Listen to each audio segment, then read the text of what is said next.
And you can get filtered ice here too. There's unfiltered water. That's real big now is those cold plunges. You might go there and get ice there. Not to my knowledge. I'm looking back at my notes now from 2020, and I mentioned the 3 great performances in 3 great films thing. Josh, I have Marriage, love it as much as you and Sam do, but I'm pretty sure I gave it 4.5 stars, and I think our performance is pretty wonderful. So it belongs in that mix. There's a very clear Mount Rushmore there, and I forgot the Ghost World was 2001. I had to look that up. I thought I was going to catch you in another. Josh or Adam, still can't figure them out. Alonzo Harris. Josh Larson, I guess Adam Kipnar. I can't figure they're too distinguished their voices. I was mixed on, but I eventually will. They chose Denzel for one of the Train Day performances. I think is a really good one. And then I'll go ahead. But they chose him as one of the top century actors. And almost nobody going over he gets 5, and they both get to choose 5. There are total of 10 respectable performances. Call 911. Tell them the truth about what happened in here tonight. Your daddy's money's not going to save you this time. You understand? Yes, sir. You know her name? No. Her name is Amy. Give me your left hand. Give me your left hand.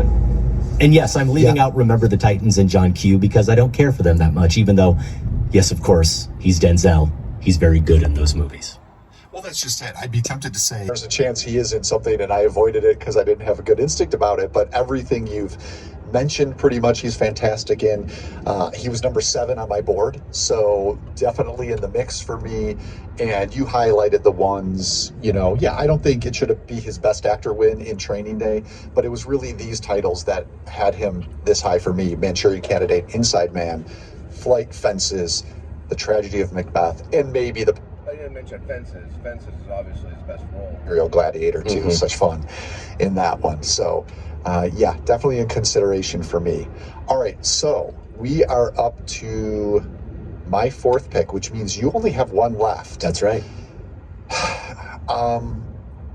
This is someone I wanted on my board at number 4, but I think it could also be a gift for you, Adam, because I think this will offer you a chance to get someone who might be your last pick. You've been surprising me, though. So I think Benicio del Toro they should choose him, too. I think he's probably one of our best century actors.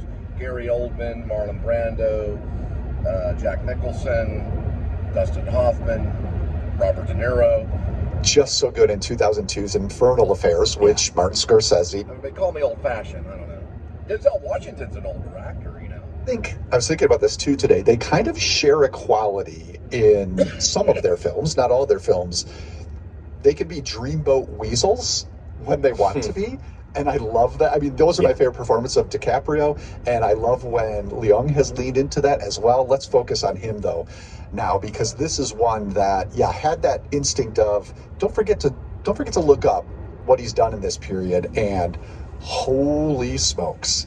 So Tony Leung gets this era started with, obviously, the one everyone thinks of, In the Mood for Love, and his presence opposite Maggie Cheung there in Wong Kar-wai's masterpiece. I mean, it should be enough to put him on this list on its own. Then in 2002, he was in Zhang Yimou's Hero. This reunited him with Maggie Cheung. They played dueling assassins. It's a martial arts drama, and it's kind of the flip of In the Mood for Love, where they're giving in to all this fiery emoting compared to the subdued nature they had to have in the earlier film.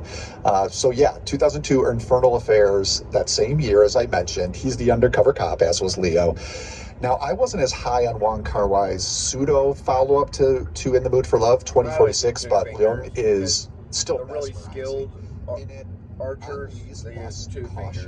Some use 1. Has been forgotten. Use 2. His filmography, I do 2 fingers, and I usually go like that. An incredibly fascinating erotic spy thriller that Leung is incredible in. We on the show, Adam, reviewed him quite favorably, if I remember, in another Wong Kar-wai film, The Grandmaster. That was 2013. And you know what? He brought more gravitas to the MCU than it probably deserved in Shang-Chi and the Legend of the Ten Rings, which I insist is a very good MCU film. So those are the list. Look at his filmography. There's clearly a lot of non-English language stuff that I need to catch up with. I feel good about this pick just because there is so much more I need to see, and I think anything I choose to watch is only going to bolster my choice. So, yeah, I'm taking Tony Leung with my number 4 pick. Good pick. My number 3 actor of the 2000s, and that was largely on the strength of course, Infernal Affairs, a movie I love, and In the Mood for Love. And yes, this is a really nice connection you're making between the two movie stars here, and they do have that connection in terms of the material between Infernal Affairs and The Departed. You are correct, Josh, taking Leo DiCaprio. There it is. And I feel really good about it, taking him at number 5, closing out my draft. He was my number 1 of the 2000s. He was my number 3 of the 2010s. Yeah, Leo's a stretch. I would have picked Gary Oldman, but a different Martin Scorsese performance, it would be Jordan Belfort in The Wolf of Wall Street. Well, he'd be in my top. we might go to another point, which is by Crumble it's one of Cookie. those Quentin Tarantino Give it collaborations. some thought. Rick Dalton, Well, they're saying 1 to Once 4 Upon a Time minutes, in and we just Hollywood. we arrived And it's very tempting. at Another 7:46. Quentin Tarantino collaboration, Calvin Candy.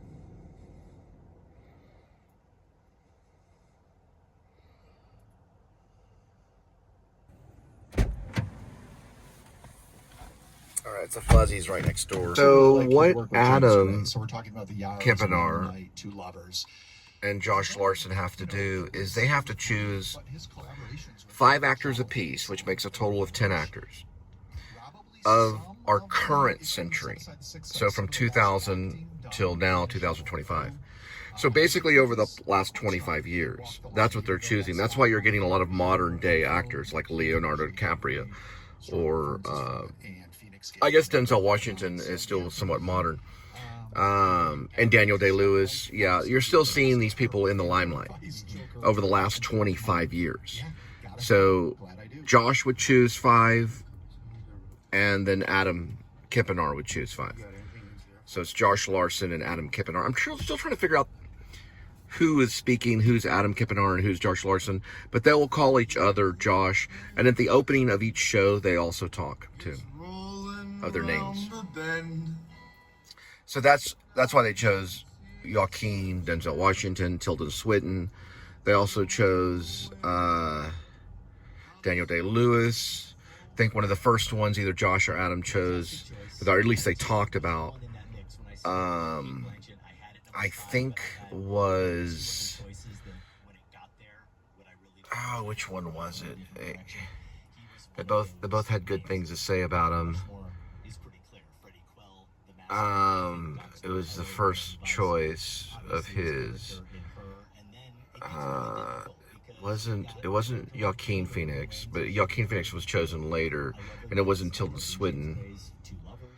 Oh, it was Philip Seymour Hoffman, right? Because he was still popular between 2000 and 2000 until, well, now. He's still popular today, even though he's passed away.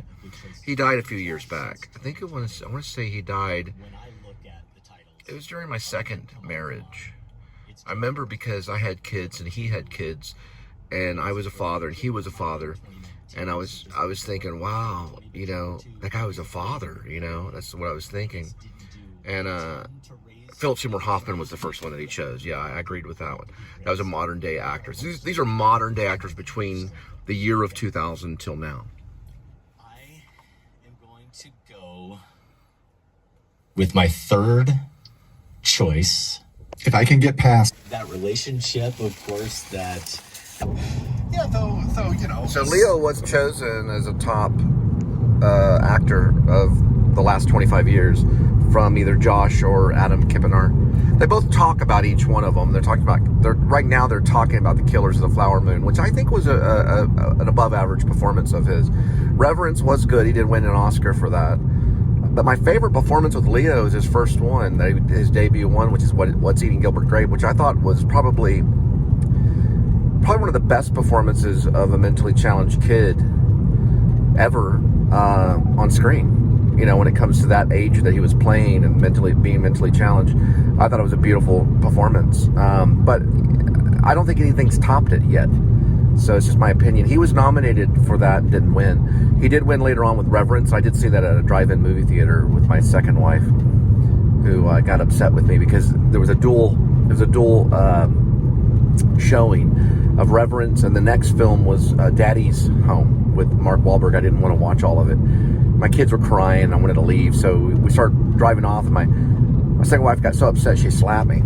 So I don't know, but that we didn't get along so well during that time period. Raising kids is very difficult. But yeah, so they chose Leonardo DiCaprio, which is Scorsese's favorite, one of his favorites. You know, he's had a blessed and very charming career, and there's a lot of performances there, so he's an outstanding actor, you know. But for some reason, when this all started, I thought they were choosing of all time. When I thought it was century, I thought it was from like 1900 till now. But this is actually only from 2000 to 2025. So once I found that out, I was like, oh, okay.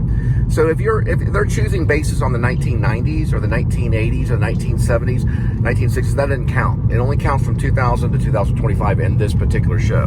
They're a really good team. Josh and Adam, they do. The one thing I wish they would brush up on is their betrayal. They betray, or it's not betray like to deny, but betrayal, like as in, they mimic these. They do these scenes. They do like a breakout scene, and it's always like the worst thing ever. And I know they're better than that. I wish they would put more dedication into really acting in those scenes, rather than just kind of reading and kind of making fun of the scenes. But they'll take a script and they'll break down a scene and then they'll perform it. It's a good little show for podcasts. I listen to it a lot because I'm on the road, and you know, this actor's life, so I've been listening to them quite a bit. But anyway, that's their show. Ricky Bobby, Talladega Nights. He's in the title, for goodness sake, as you know, so many of these characters are. We get another Chaz Michael Michaels. Some of you I'm like trying to figure out why Will Ferrell's voice is... That is an astonishing run of ridiculousness. You forgot Eurovision Song Contest. I'm trying to figure out why I'm hearing Will Ferrell's voice. Another good one. Yeah. Thank you. Thank you. I thought you were going. I know. I thought for sure. Let me get a better approach on it. Discord. Yeah, it was Will I Ferrell. thought for sure. It says Will Ferrell as the top 25. I'm sorry, the John last C. 20, Reilly, one of Bill the Murray, top of actors course, of the last considered 25 my years. love for Murray and your love for Comedian-wise, I probably would say, yeah, for comedian. They didn't say it couldn't be. It didn't have to be a dramatic actor. He came from Saturday Night Live. Yeah, he's done some good drama work too, a little bit, but mostly comedy. And in terms of that stuff, that would. I saw him live at the He Actors was on Studio. my honorable mentions list, though. Yeah, on my at the time Billy Bob Thornton would have was taken there. him if I needed to go in that direction. But for Ferrell, you know, Murray is also someone. The movies. That Let me just go into the being rated are driveway. also This is great. off Quail Trail. And Ferrell, that's Everybody not- knows where this it's is. the Everybody case. knows where But this this is place a is. list about the performances. It's a Quail Trail It's not Palace. necessarily a list about the movies as a whole. So even if his comedies tend to be uneven.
Did it go well? Did you get the photo okay? Yes, I did. All right. You feel okay about it?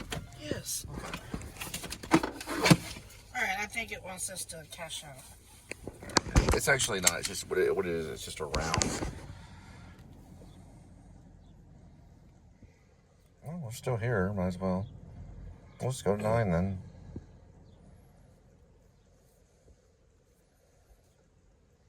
Let's go back to Wingstop. Few dashers needed. Fewer or... Few. Oh. A few, the proud, the dashers. Well, I mean, it's either red or it's not, you know, it's either on or it's not, you know.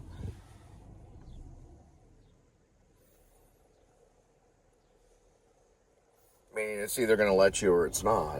I mean, whether it says it or not, they don't know the future. I'm going to list some that aren't necessarily all that great. Who has had about Adam? Ricky Bobby, Talladega Nights. He's in the title, for goodness sake, as you know, so many of these characters are.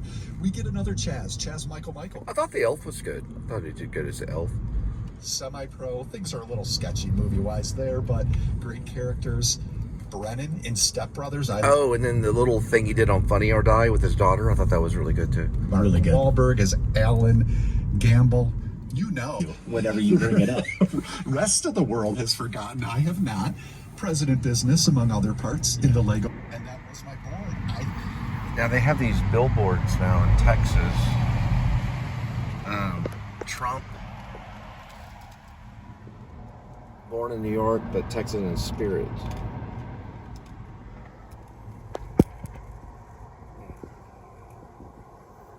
I never saw those billboards when George Bush was in office.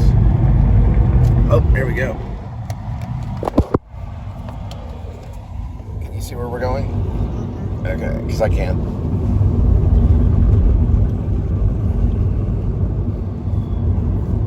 Okay, Wizard of Oz. That's a U-turn.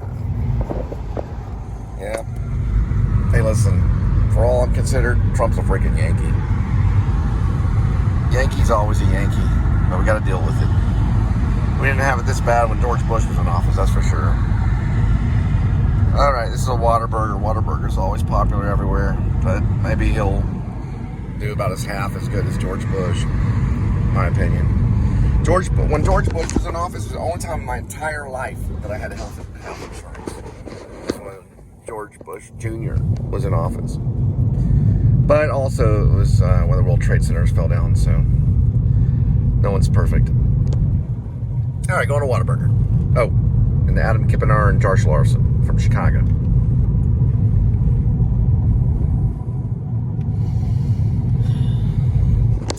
Maybe so, maybe not.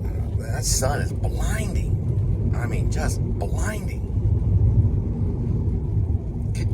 Have you seen blinding sun like that? Let me see. Well, he's probably better than Biden. Biden was bitter. I mean, I'm looking. Yeah, okay, yeah, I know. I can't talk. I forgot. Okay. There we go. If that choice was there, that choice was not. I have no complaints about my board. We hope you enjoyed this frivolous little exercise. We would love to hear your picks. You can email us feedback@filmspotting.net. Listening is the number one thing you can do to support Discord, the Film Spotting Family Discord. I went through. All right, yeah, that's Josh Larson. You get our weekly newsletter. Now figure it out. You get exclusive opportunities. The one that's like talking being is part Josh of Larson. The Film Spotting Family Discord. You get our monthly bonus shows like the quarterly Film Spotting Advisory Board meeting. We just dropped audio of that into our family members' feeds, and we are just under a week away from recording our May bonus draft with our Film Spotting Madness bracket. That is our recent Film Spotting Fest. We closed it. It's called The Fort, and it's a $300 buy-in, but you can also do $60 to get in too. And it's $150,000 guaranteed prize pool. So you can win up to $150,000. But it's relatively $60 to $300 to get in. So it's called The Fort. It is online. It is about 6 miles from here, and we have dropped off people there when we were doing Lyft. Even higher, and maybe as some people haven't so planned. This is my favorite. It's just a Whataburger. It's a standard drop-off. Unfortunately, ran into Michael Phillips at a screening last night, and he's going to come in. I'm going to miss a couple of good top fives, it sounds like. Yeah, well, we're going to do Mission Impossible, The Final Reckoning, and we are going to do our top 5 movie stunts. So if you have any options that you would like us to be sure not to overlook, send us a note, feedback@filmspotting.net. And then the week after that, how about this? Aisha Harris is going to sit in for a full show. She's going to guest host, and in honor Somewhere up here, of I the think. 30th Kinda like anniversary right of Clueless, we're place going to give called that the Ford sacred cow treatment. She wrote Poker about game. Clueless in her book Wannabe. Fun. Yeah, I can't wait for both of those. You probably wouldn't, but just, remember diving back into the MCU with Thunderbolts, and they'll be pairing that with 1999's superhero movie, Mystery Men, which I think has grown in appreciation over the years. I don't know if it's reached cult status yet, but yeah, I like that one a fair amount. Pretty fun film. New episodes of The Next Picture Show drop every Tuesday, and you can find them wherever you get your podcasts. Okay. There's not a word or a sentence or a concept that you can illuminate for me. There is one singular reason I keep coming here. True. November 14th, 1959. 3 years ago. 3 years. That's all I want to hear from you. Philip Seymour Hoffman, Oscar nominated 3 times for Best Supporting Actor. Josh didn't win for any of those, but he did win Best Actor for that role. Capote, back at the 2007 Oscars. He was my first choice in our Actors of the Century draft. Now that we've done the hard work of narrowing down the best actors and actresses of the last 25 years, it is our listeners' turns. It's poll time. We got 5 picks each. They only get 1 pick, and they've got 6 options. The best actors and actresses of the last 25 years. It is our listeners' turns. It's poll time from our list. Yeah, 3 from each of our lists. And also, if you think we were misguided, there is the other category. But the names are Cate Blanchett, Leonardo DiCaprio, Daniel Day-Lewis, Philip Seymour Hoffman, Scarlett Johansson, and Joaquin Phoenix. So give it some thought, look at those filmographies, and vote in that poll. Also, leave a comment.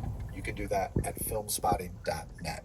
This message is brought to you by Abercrombie Kids, It's where not the as activewear is Morningstar. made for every summer activity. So your mini-me. It's a really nice neighborhood. Nice dogs. People walking around. Look at this right here. Fishing. People fishing. Probably there's trout. Or maybe perch. Who knows? The level of fish could be catfish. You got this guy walking his dog and these kids playing over here. All kinds of model homes down that way. It's a nice little neighborhood in Texas. Not too far from Weatherford. Where are we at anyway? By Willow Park? Alito. Oh, we're in Alito.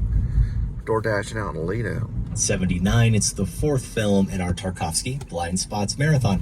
Our mission with this marathon, to complete the Russian master's filmography. I think, Josh, you're now already there. I'm Indigo there. Drive. I can say I've seen them all. Going and on to I Morning only need Mist. to see each of them 10 more times to feel like I've wrapped my arms around them. I've got 1 more to go. The 22. Stalker is based loosely on the 1972 Russian novel Roadside Picnic, which was about the aftermath of an extraterrestrial visit. Here, zone is...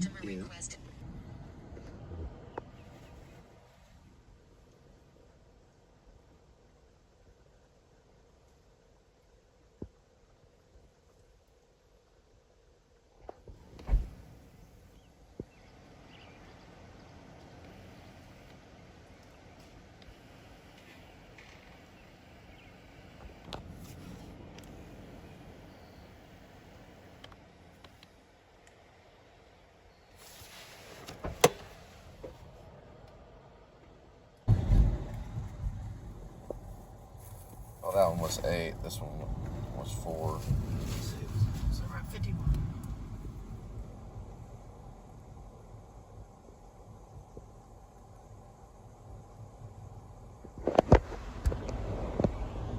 Tarkovsky's tracks pull you and his trio inexorably forward. If we ever do a top 5 movies that demand you get on their rhythm, Stalker is a lock.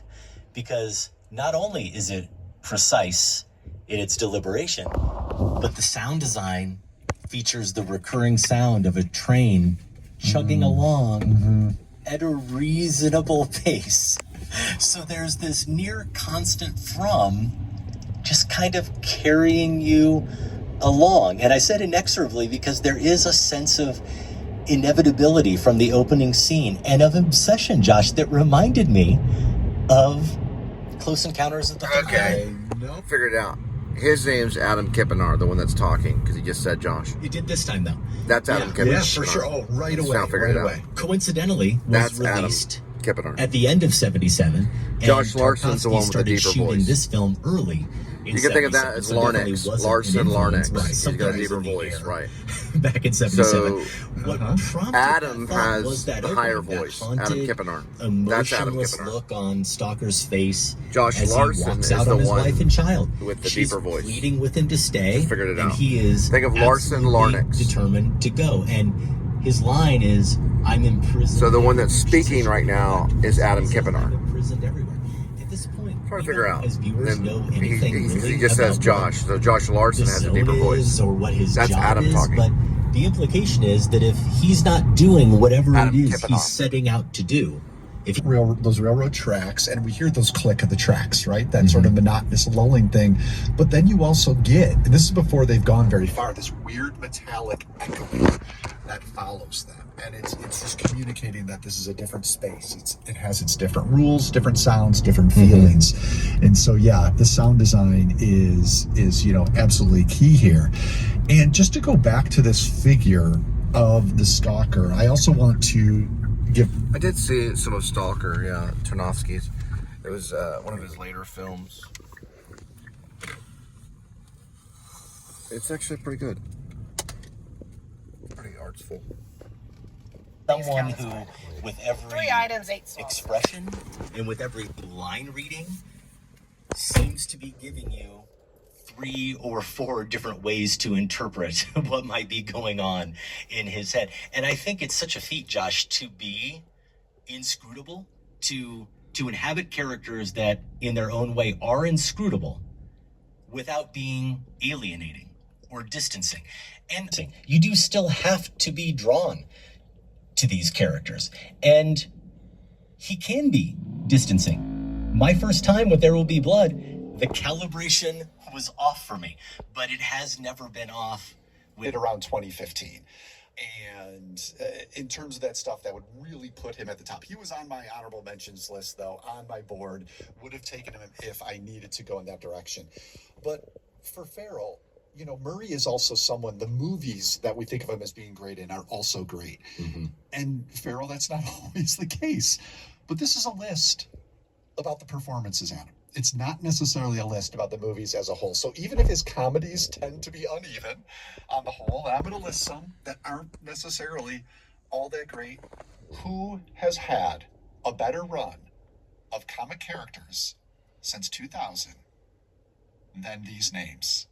And I'm just picturing, listeners, I hope, just the smiles growing wider and wider with each one. Mm-hmm. Mugatu in Zoolander. Yeah. Frank the Tank in Old School. of course. Buddy the Elf. Ron Burgundy in Anchorman. Chaz, Wedding Crashers. Crucial. Of these spaces. I had forgotten that as well. That it's a very still movie, even in terms of the camera work. Yeah. But not dull. What I've noticed about great filmmakers like Tarkovsky or Kurosawa, or Bergman, is that the camera doesn't move, but the actors do. So the actors will move, but the camera doesn't. That's what I've noticed about great filmmakers, is they don't move the camera. We've got a cat right here. It is black, and we've made friends with all black cats. The customer requested you leave the order at their door. They added the following instructions. Leave at my door. I plugged it too soon. The cat.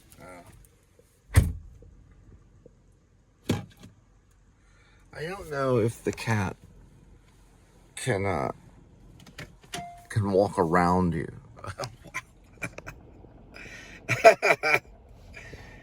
But if you think of games like Tron, this cat obviously has embodied all my paths. So there's really nothing that I can do.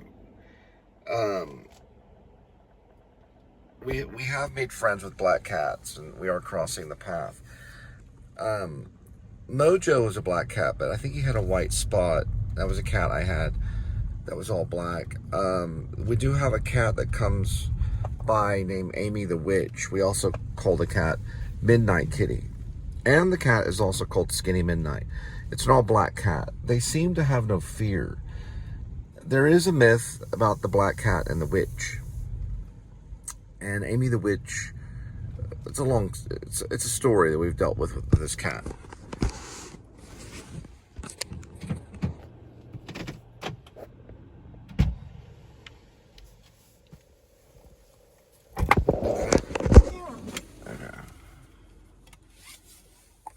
We'll go back to melt ice cream. Go ahead and hit this right here, and then go ahead and it's already ready. So just go ahead and plug it in.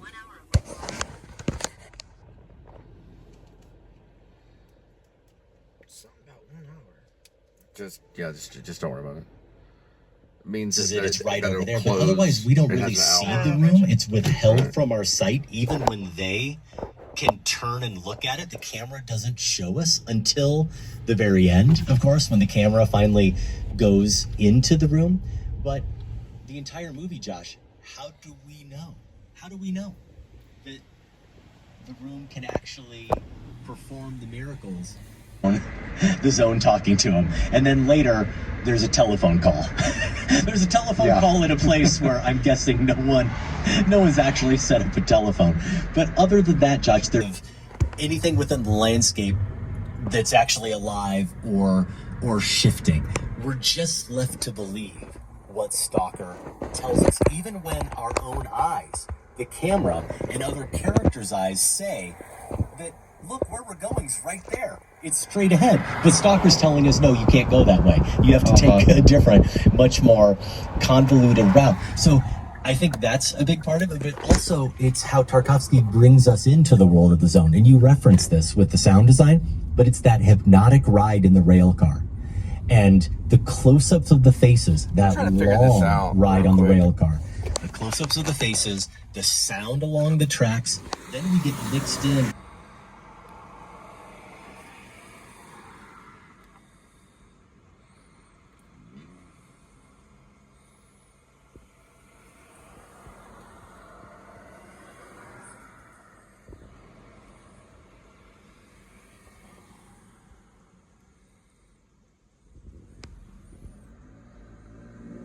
It's like you are unintelligent, and in this case, dust, the mounds of dust Itself is interpreted, or what the most provocative questions that this film leaves people with. What some of the larger philosophical questions are that people have really been wrestling with. But I imagine flight number 537733T, driving erratically with a 16-wheeler.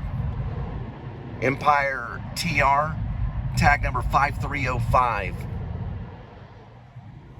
He's trying to get over because he knows you can't read it at that angle.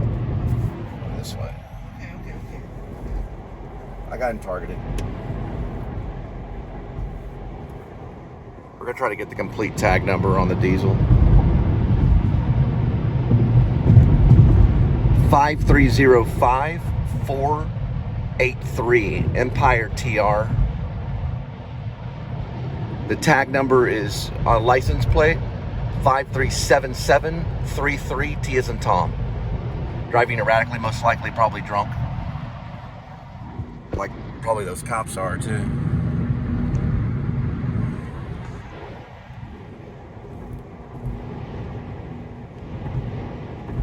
Elliptic passage about falling into the New Testament story, encountering the risen Jesus on the road to Emmaus, and they don't recognize him. And I think he says right around that time to the professor and the writer something like, "Do you see?" or something like that. Like basically this idea of being open to the divine in some way, and the fear and trembling that comes with that is what's in the room. It's not like, I want pizza every day for the rest of my life for free. That's not what the room is giving. It may give freedom, but it's going to what's going to come first is some sort of honesty, humility, confession, submission, and that's what's terrifying. Looks like it's Fort Worth off Bryant Irving. So it's going to be coming up. My reroute. It's the one we went to earlier. Probably the same. Go ahead and put it in the cubby hole.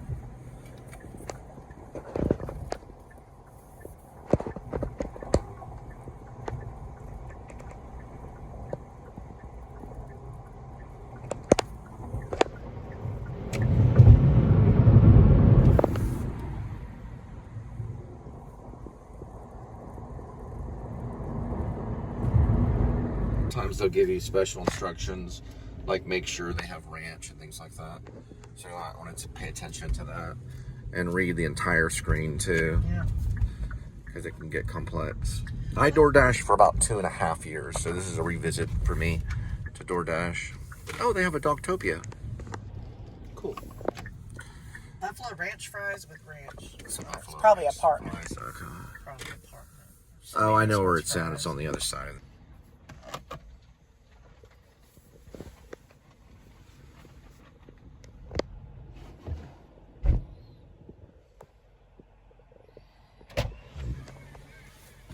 By laws. Yeah. It's ironclad. Yeah, and cast iron laws, that's ultimately what he's upset about. And that moment seems like, and I think this supports exactly what you were saying in your reading, but it's a direct rebuke of that. Right. Apartment 1011. It should be that one according to the map.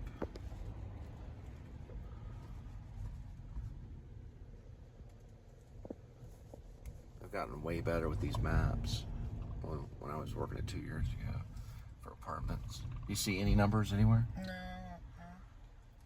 Look where the light is. Yep, 6012 is correct. Over here? Yeah. That's 6012. Oh, I guess. It says building 10. Yep, that's right. Good job.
dashing along the way.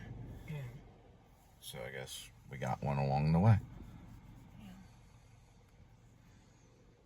Okay, and we'll continue to dash along the way. All right. Isn't that wonderful? Why they just reassign us right here? Probably they only reassign if it's busy. That's probably the only way that they do it. All boils down to the word dexterity. That's what it all boils down to. Dexterity.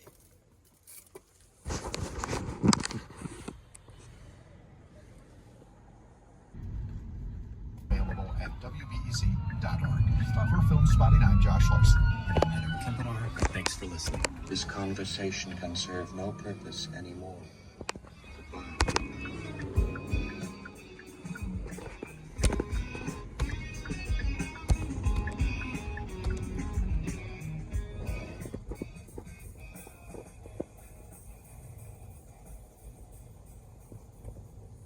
Film Spotting is listener supported. Join the Film Spotting family at filmspottingfamily.com and get access to ad-free episodes, Do me a favor. bonus Grab that. shows, our newsletter, and for the first time, all in one place, the entire Film Spotting archive going back to 2005.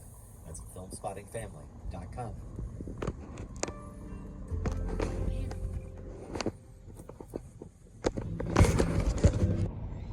It's an all-meat, large, original crust. The Massacre Theater is From when Chicago, this is Film betray Spotting, other celebrating our actors. 20th year. I'm Adam Kempenaar. And I'm Josh Larson. Betray's not a bad word. 25 years. That's impressive. This calculation, we may only be... What are the movies I championed? What were the ones I enjoyed discussing, reconsidering here on the show with others online? And maybe what were the ones that challenged me as a critic and brought out the best in me? So that's a lot of factors, but in my head, it at least gave me a place to make some of those tough decisions and head in certain directions in pulling 25 movies out of who knows. Oh, I forgot to ask her if the sauce was in there.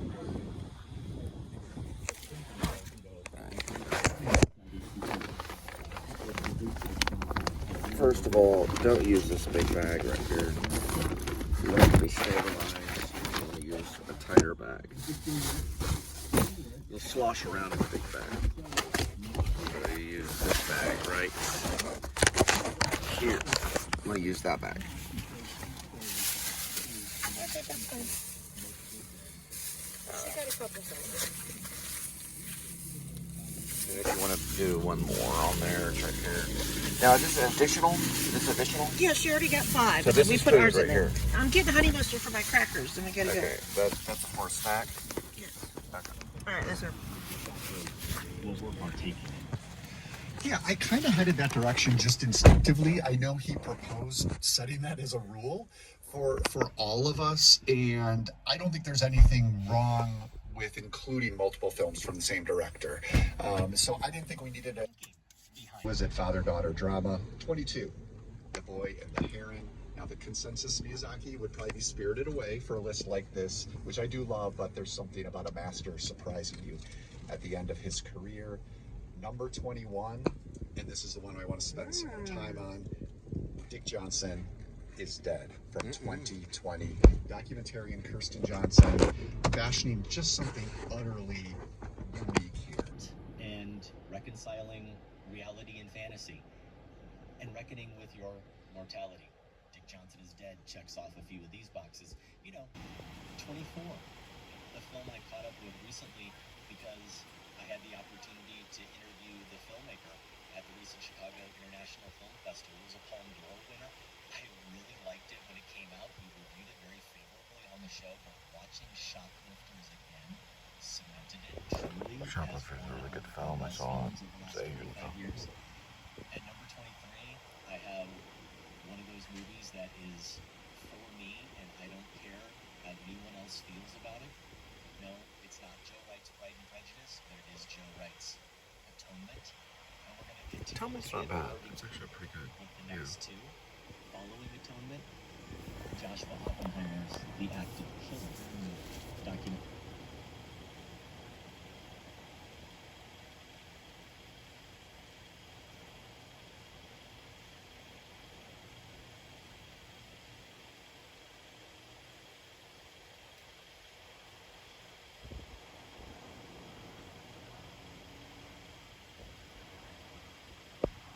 Were you able to snag it? Okay, good. We got one, gotta go. All right.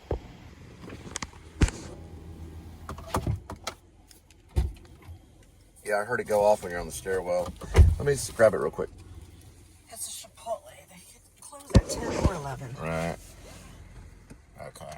Getting there closer, inch by inch, worm by worm. All right. Now, let's go to this one. How'd you hear it? You got out of your I can car? hear it. It goes on. It sounds pretty loud. I had their neighbor was getting home with groceries, so I took a personal picture.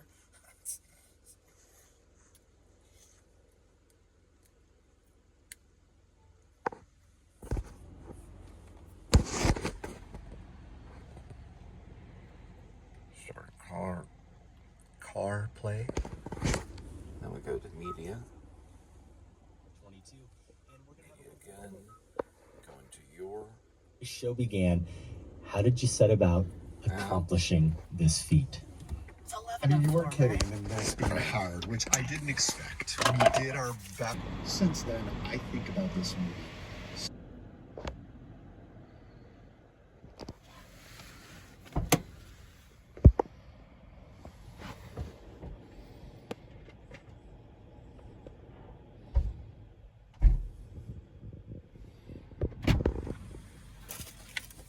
Here, posted this on Letterboxd.